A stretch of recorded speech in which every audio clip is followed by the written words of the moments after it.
No inheritance for self-indulgent.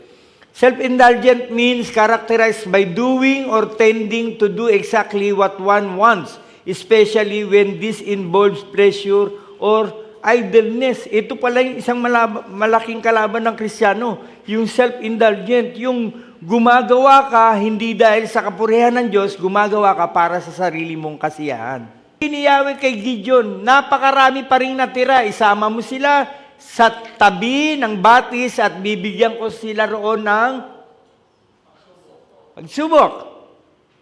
Doon ko sasabihin kung sino ang dapat mong isama at kung sino ang hindi. Grabe, 10,000 binawasan pa ni Lord, 300. Pero ano yung testing? Saan sinubok? Doon sa tabi ng batis, ang sabi po rito, yung uminom na sa kamay niya at uminom na parang aso, yung ganon, yun yung matitira. Pero yung uminom na sumubsob sa tubig, iiwanan mo. Mga kapatid, pakinggan nyo ha. Kung nasa gera ka, huwag kang kumilos na parang eng-eng ka. Bakit? Kasi mamaya, namatay ka nang wala sa oras. Bakit? Kasi hindi mo iniingatan yung sarili mo.